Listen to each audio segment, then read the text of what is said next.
Hello everyone. तो आपके लिए रिवीजन सीरीज स्टार्ट किया है हमने। तो हम सब पहले ही चैप्टर स्टार्ट करते हैं, यूनिट एंड डायमेंशन। ओके, और इसमें हम सब आपके एग्ज़ाम पॉइंट ऑफ व्यू से सभी इंपॉर्टेंट चीज़ सीखेंगे और आप पूरा अच्छे से समझ जाएंगे, ये मेरा गारंटी है। ठीक है, तो स्टार्ट करते हैं पहले फिजिकल क्वांटिटी से। फिजिकल क्वांटिटी को हम सब दो भागों में बांटते हैं। ठीक है, पहला चीज़ आता है डायरेक्शन डिपेंडेंट, दूसरा आता है डायरेक्शन नॉट डिपेंडेंट। जो डायरेक्शन पे डिपेंड करता है उसको हम सब मतलब कि वेक्टर क्वांटिटी कहते हैं और दूसरा कहते हैं स्केलर क्वांटिटी।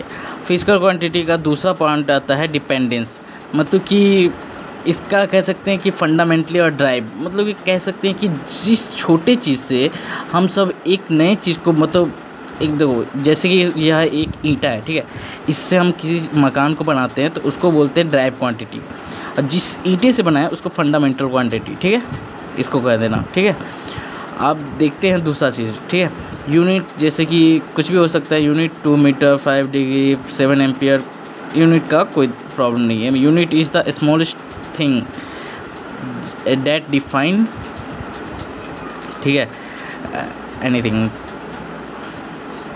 आगे बढ़ते हैं तो सिस्टम ऑफ यूनिट्स पढ़ते हैं। तो सिस्टम ऑफ यूनिट्स बहुत अलग अलग टाइप के होते हैं, जैसे कि FPS, MKS, CGS। मतलब FPS में हम सब मास को पाउंड में पढ़ते हैं और MKS में KG में, और क्या बोलते हैं CGS में ग्राम्स में।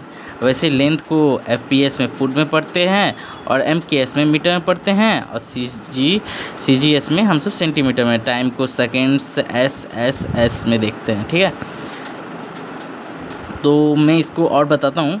इतना पार्ट तक अगर आप समझ गए हो तो ठीक है, नहीं तो एक बार और समझा देता हूँ। फिजिकल क्वांटिटी को हम सब ने दो भागों में बांटा, एक मतलब समझो पूरा 4 भागों में बांटा, स्केलर, वेक्टर, फंडामेंटल, ड्राइव। ठीक है, और पहला स्केलर आ गया जो डायरेक्शन पे डिपेंड करे, वेक्टर मतलब डायरेक्शन पे डिपेंड ना करे, वेक्टर आ गया जो डायरेक्शन पे डिपेंड करे, फंडामेंटल मतलब सबसे छोटा जिस, और ड्राइव मतलब कि वह छोटा यूनिट से बना हुआ बड़ा वाला यूनिट। ठीक है, तो अगर जैसे कि हम सबका केजी आ गया, ग्राम आ गया, मास आ गया, FKS में इसको ऐसे ही पढ़ते हैं। ठीक है, सप्लीमेंट्री यूनिट्स के बारे में हम सब देख लेते हैं।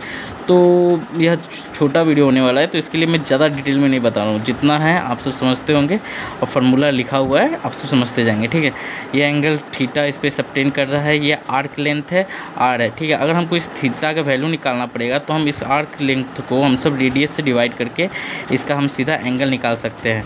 ठीक है, और उसके बाद दूसरा चीज़ आता है कि हम सब सॉलिड एंगल के बारे में पढ़ते हैं कि एक कोन, ठीक है, एक छोटा सा कोन अगर किसी चीज़ पे